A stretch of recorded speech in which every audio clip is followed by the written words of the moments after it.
life, I've been a performer, a musician, beloved and celebrated by all. But I have a secret. I'm also a playground for sprites and spirits and worse.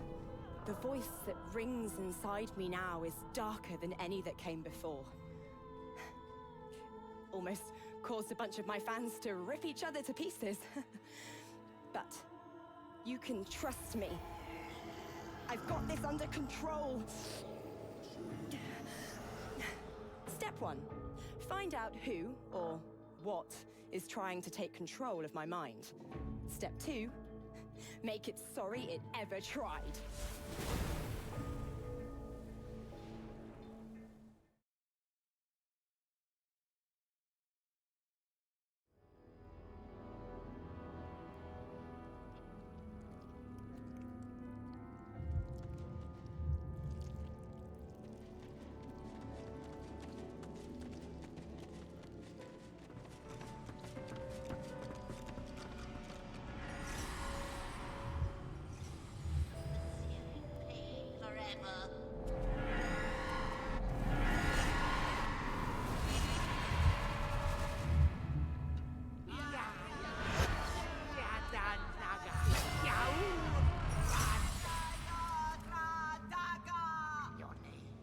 Your name will relent to bring and find vein by vein.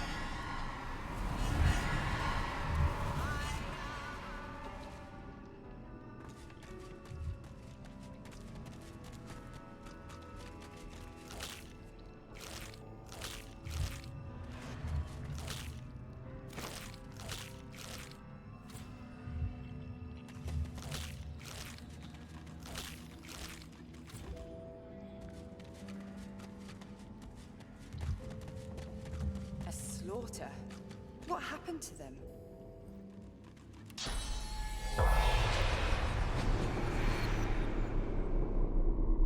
The spirit of a man in priestly robes drifts from corpse to corpse, head bowed. He murmurs blessings over each of them. Merciful Seven, smile upon your fallen servants. Brother Ashwell, Brother Triskel, Sister Revria, usher them forth to the Hall of Echoes. He notices your presence. Sorcerer, this island is nothing but death. You should leave. The spirit utters a sigh. Even after having parted from his body, he retains a heavy heart. This island was once a place of learning, of healing. Corrupt things have long stalked the fringes of our world. Demons. We sought to help those who fell prey to the foul beasts. One of our number, a doctor, brought an invalid before us. An elven maiden who had become infested with some presence. It was powerful. Too powerful. So we sealed it and the poor elf it inhabited in our deepest vaults. Sometimes incarceration was the best we could muster in such dire cases. But the doctor who found her was determined to make a name for himself. He attempted a cleansing ritual, but he only served to strengthen the demon's grasp over the elf. The demon possessed him. Soon the whole island was overrun with monstrosities and bathed in blood, our blood. It's a corrupt place now. No good thing has cause to be here.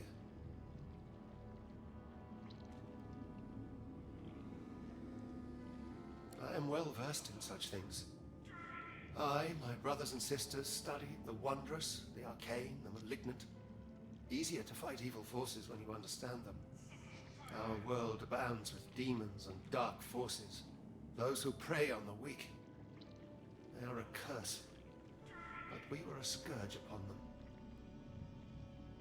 He casts another rueful look over the mounds of dead.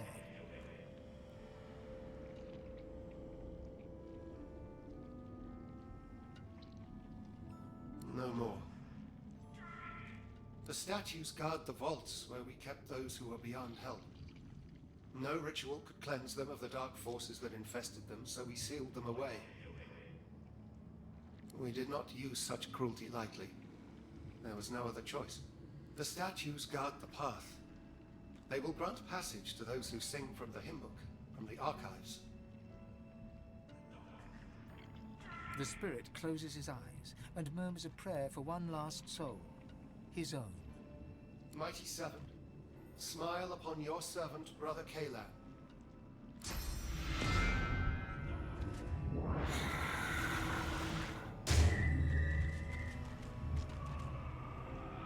A ghostly aura rises from the butchered corpses, half-formed impressions of panic, fear, and pain. No single voice rises from the cacophony, perhaps thankfully.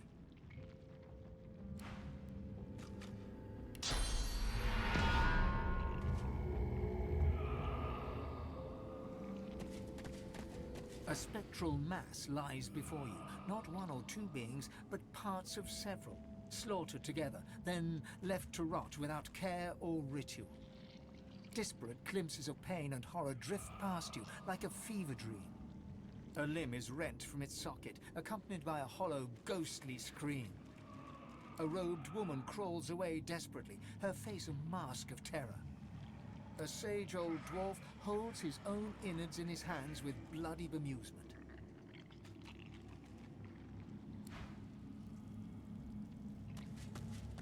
Tangled amongst the mounds of corpses are glimpses of fractured spectral forms, pleading eyes, grasping hands, wailing mouths. A chorus of cries and moans coalesce into a single mournful voice. You live.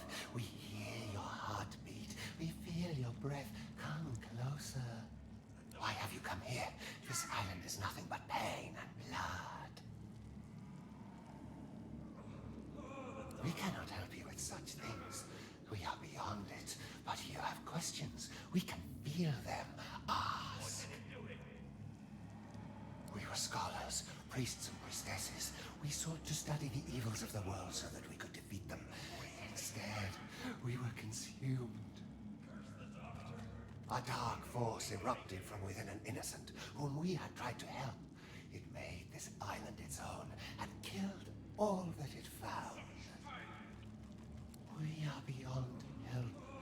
There is only pain.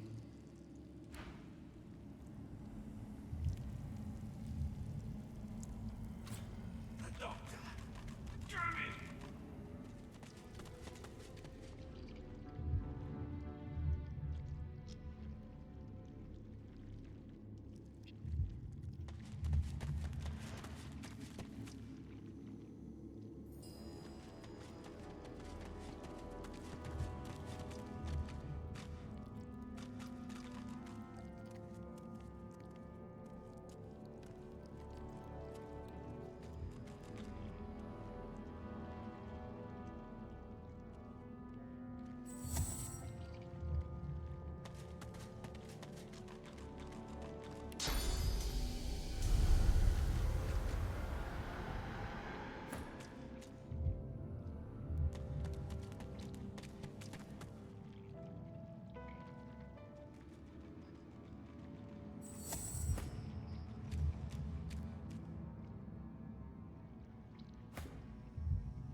for me.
The spirit of a black-ringed defiler swings her ghostly blade at invisible foes. She turns and shouts to unseen comrades. Her voice is a guttural snarl, ruined by the effects of death fog. Go, find the druid. We need to find out what he knows. I'll hold these things off. She turns back and cleaves her sword through the air. It makes contact with something. The echo of a bestial roar catches your ear. The spirit falters, her sword mid-swing, then she is gone.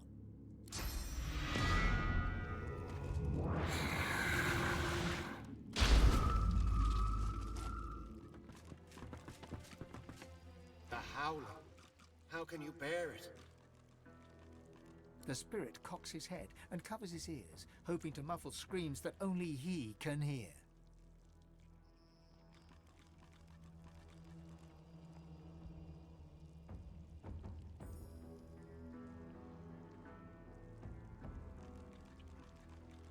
Ah, I thought the ancestors' screams had drawn you here as well. They came to me on the wind, though I am not sure the devil's breath that perturbs the air here can rightly be called wind. It is no wonder it screams. The tree is barely more than carcass, blistered and charred. Its spirit wails into the ether, but I can't understand its words. Perhaps you can succeed where I can't. My heart breaks for our ascendant. Find a way to relieve its suffering, and I will find a way to reward you.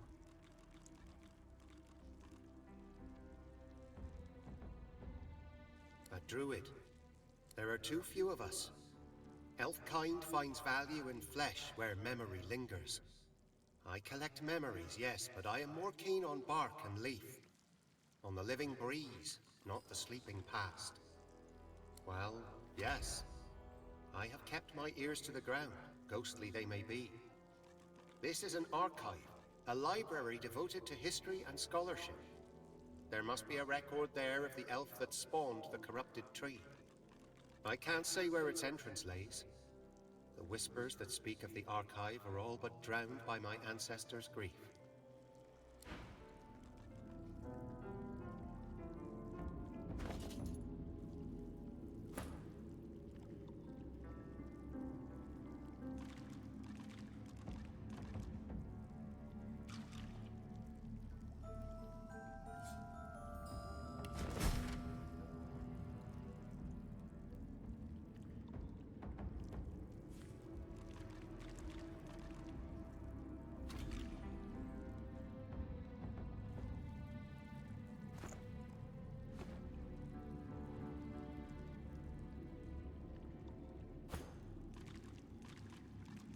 You might expect the stone figure was welcoming you to the island, were it not engulfed in threatening blue flame.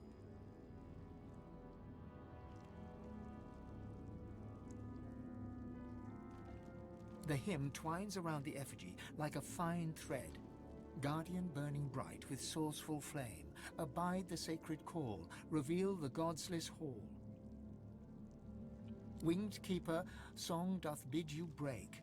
The priest shall scry the demon's lies, the chains await their captive. From stone to dust, from stone to dust. Like a charm.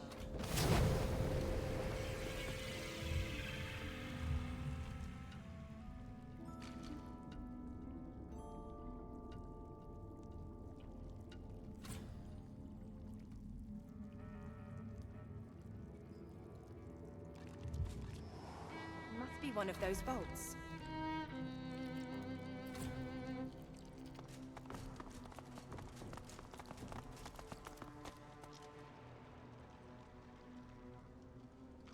From stone to dust, from stone to dust. The lever part of the lock mechanism seems to be missing. There is no prize with which to open the door.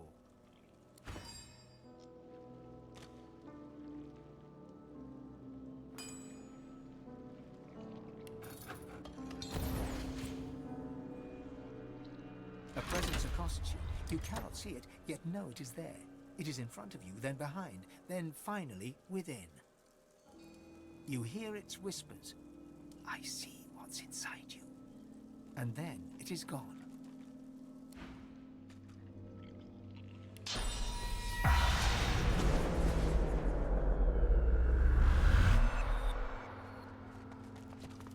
The spirit of a priest lifts his eyes to yours. When he speaks, he rasps, as if there were dust in his voice.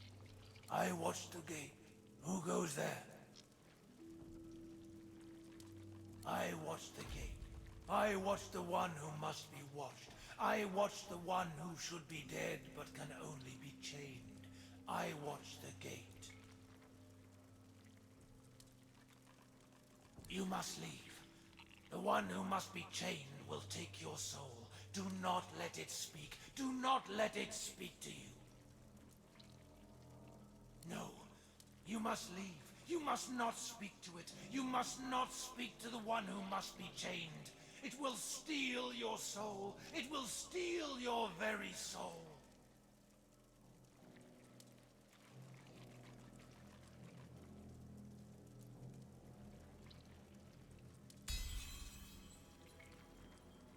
Kill it if you can, but do not let it speak. I beseech you, do not let it speak. The lock will work. The gate will open. I am the key. I am the gate.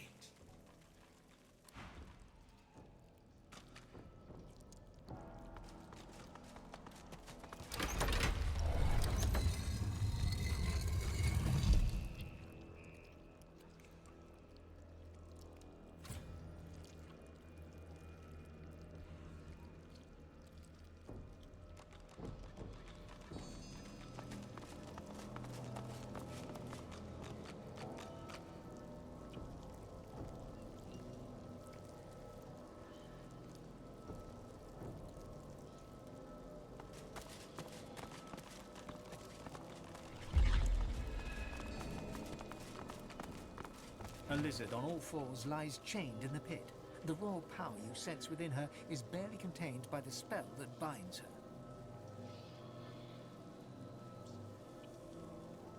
Do you know who you are, Godwoken?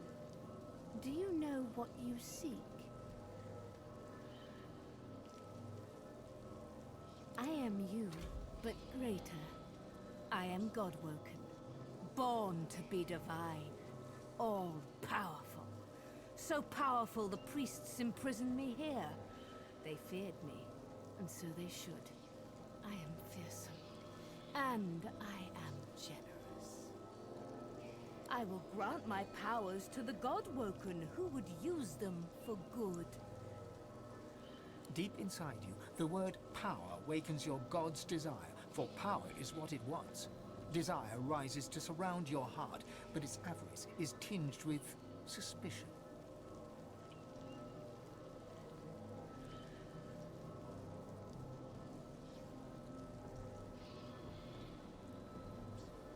Show me the goodness of your heart, God woken, and I will share my power. Take one step closer to divinity. Set me free.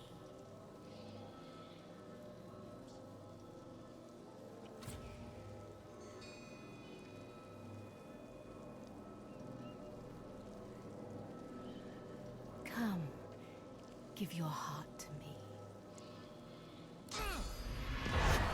The chains snake out towards you. They encircle you in a cold embrace. You wish to step towards her and at the same time wish to step away, but you cannot move at all. I know who you are. I know what you want. And I do not care. All your power will be mine.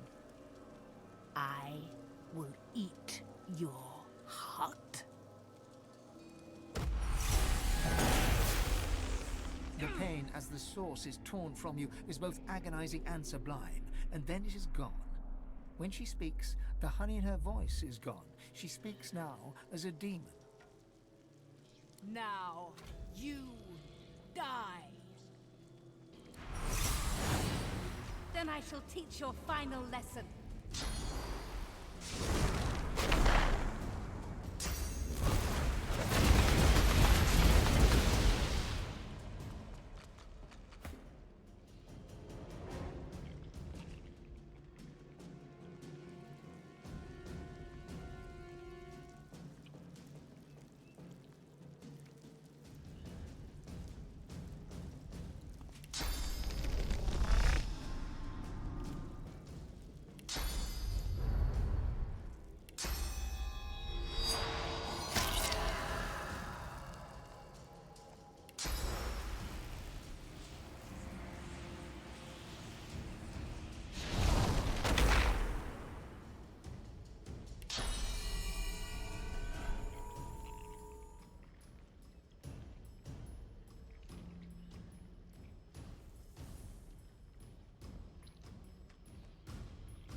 one who should be dead is dead.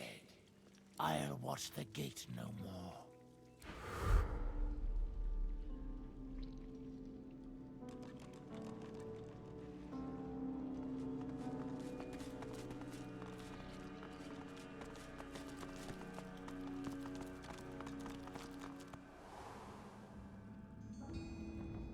The chill of the vault seems even colder for what you have just witnessed.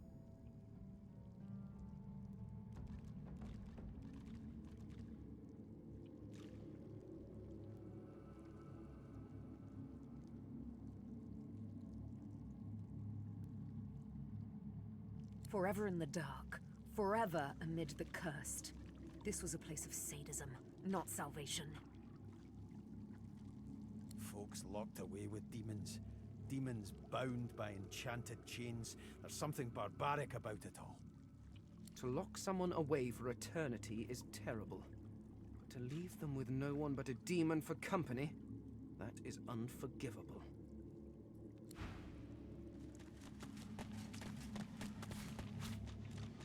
The Great Forge is black with a soot of...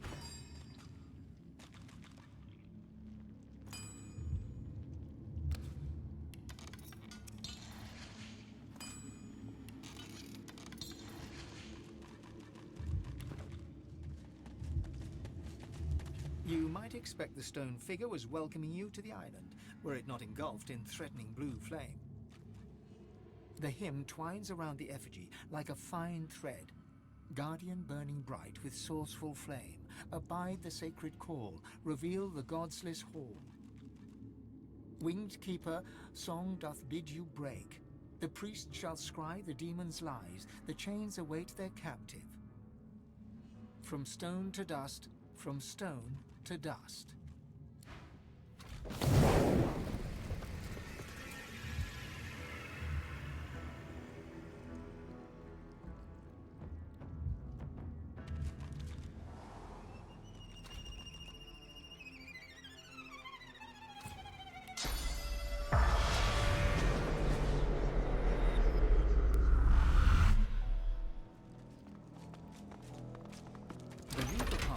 Mechanism seems to be missing. There is no prize with which to open the door.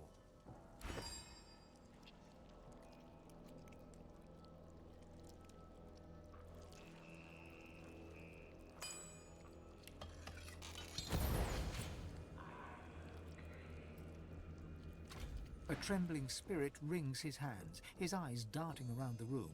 They settle on you. What are you doing here? What do you want? You mustn't linger. You mustn't remain. There can be no reason. This is not a place for reason. This is a place to be forgotten. My vigil is eternal. It won't cease until I'm convinced, truly convinced. Something might change for the better. For now, we remain as we must, stuck between action and inaction, watching, waiting. His hands shake. He clears his throat. As a priest, I had a patient. A dastardly demon held him in its grasp. The demon absorbed all his pain, in exchange for his soul. I was certain we'd only diminish the demon by overwhelming my patient with pain. I planned to torture the demon until it gave up its grip over the poor fellow. I began in earnest, but his cries pierced my heart. Even if the treatment could save him, I hadn't the stomach nor the soul for it. So I lied to the others. I told them there was no helping him. I told them to seal us down here, where he could do no harm, where I could guard his prison. Better one soul damned than two. As the levers fixed, perhaps you could extract him. But you'd have to be able to contain him, defeat him once he'd been loosed. Who am I to say if you're prepared for that? I suppose I suppose the alternative is no better than trusting you. Go, do what you can. Be wary. This demon knows no decency, no remorse. Ah, look at you. Pretty, pretty. Come close, won't you? A little closer still. My, how long it's been. How very, very long it's been. Would you believe Brother Calvin locked me up in here because he said I was possessed by a demon? Just because I don't feel pain. Have you ever heard anything so superstitious?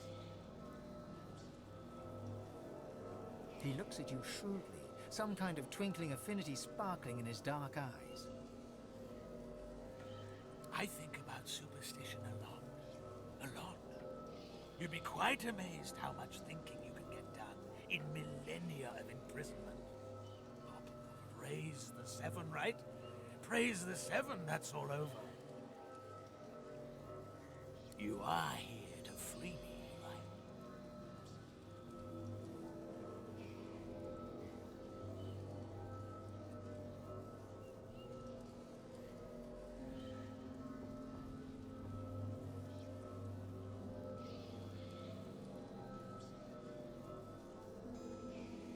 The dwarf's face becomes calm, serene even. He looks into your eyes, tranquil as a baby lamb. Well then, just destroy the pillars. Nothing to it, for one not wrapped in chains.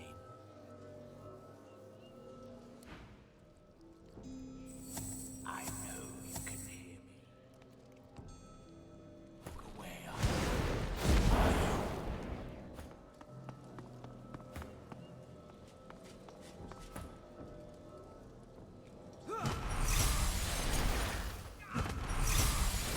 Hey, come on. Don't act like I'm not.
is gone.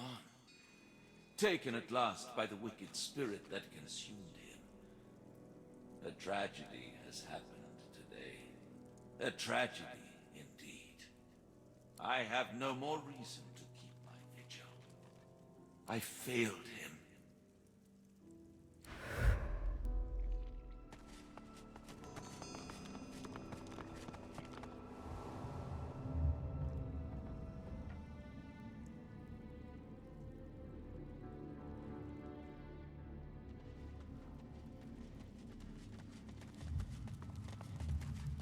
You might expect the stone figure was what the hymn twines around the effigy. Winged keeper from stone to dust.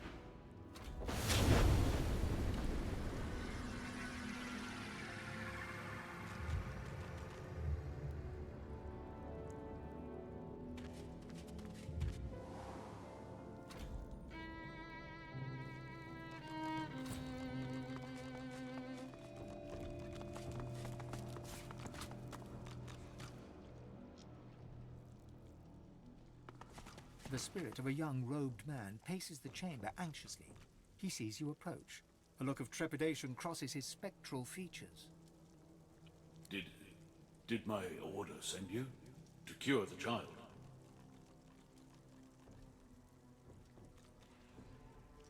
The spirit falters, momentarily lost for words. Finally, he musters a nod. I was hungry and thirsty for days. Then I rested.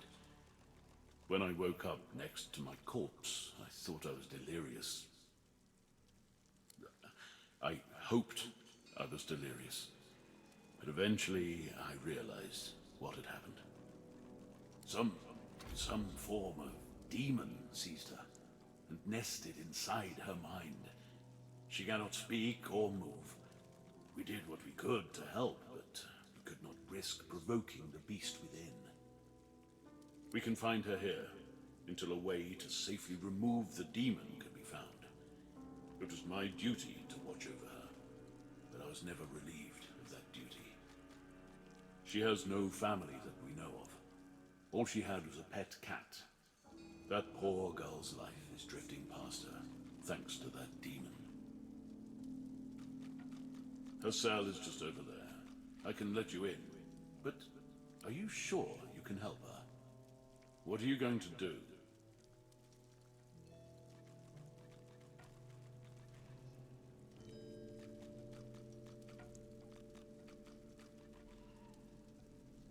You claim such power, but still need my help to pass through a door. But nobody else is coming to help, are they? I'll let you in, but promise me one thing. Whatever happens, take her away from this place. Far away. Please, I've waited a long time for this. I need a real answer. The spirit can't help but smile. I knew you had good in you, the moment I laid eyes on you. Come, I'll let you in. Take good care of her. Bring her somewhere peaceful. Don't disturb the demon within her. There's no telling what could happen if it breaks free.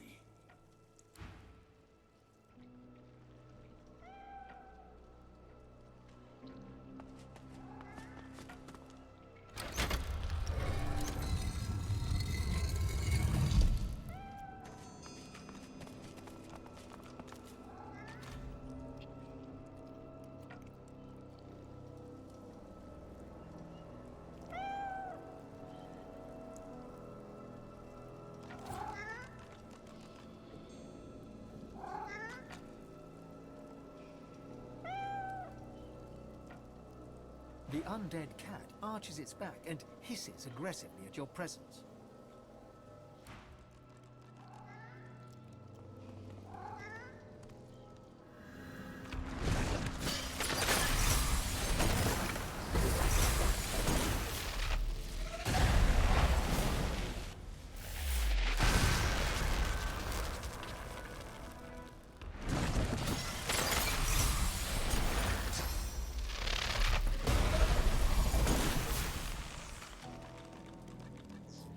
The young girl lies silently on the floor, eyes open and staring.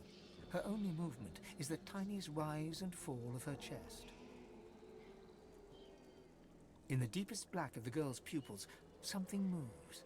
A gossamer tendril, fleeing deeper inside her like an underwater creature retreating into a cave. Her fingers seem to grip you ever so slightly.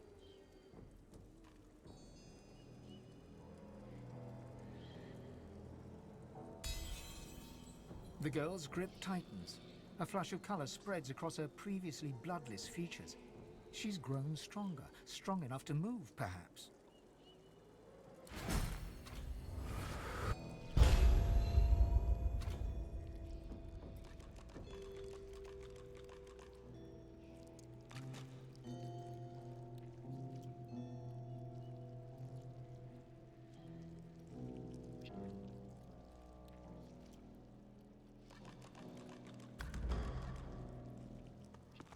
Wherever you take her, I hope it's a better place than this.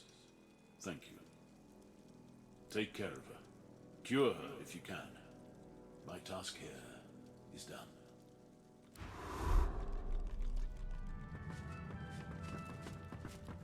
The little girl doesn't acknowledge your presence. She remains locked away somewhere deep within her own mind. Yes?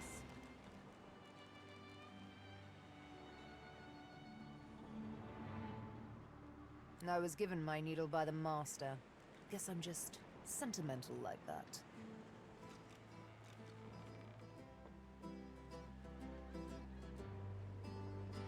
Fine, if it means that much to you. She draws her needle and holds it up between thumb and index finger. Go on. Ever so gently touch the tip. Barely have you touched the needle's pinpoint surface when a thick droplet of blood wells up from your fingertip. Sharp little minx, isn't she? Sibyl, this needle was forged in an altogether different world. It wasn't wrought upon a crude anvil hammered into shape with rough blows. No, it was cast with demon precision. It is absolutely priceless, and it's yours. The master's own words. And he was right. As an instrument of assassination, it's absolutely priceless. But one day soon, he'll find out just how much he overspent on his gifts for little old me. Just why this needle is a girl's best friend. One might say I'm a bit of a sucker for poetic justice. Ha! A tale of cloaks and daggers and daredevilry. You up for it? Wonderful. She bows with thespian flair. Imagine a black room. It's been your room for years. You know it by touch more than sight, for it's always dark. And when I say always dark, I mean always dark. You're either in the room or in the box, for it's in the box that you travel. You're only let out at night, because you only hunt in the night, with the master's voice in your ears urging you on. And after it's done, you lie down in the box once more, with wet hands and mad red thoughts.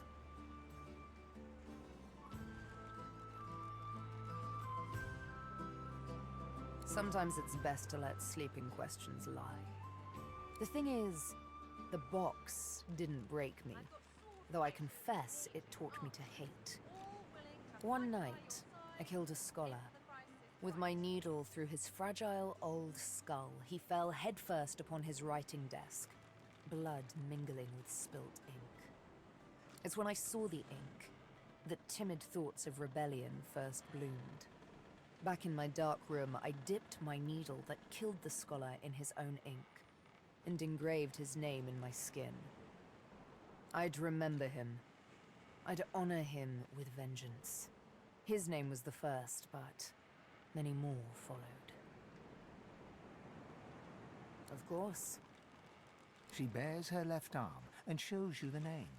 You softly run your finger across it. Mindarin. He was Turashar, a keeper of stories. I'm sure he was loved by many. People like him, the beloved dead, they kept me going.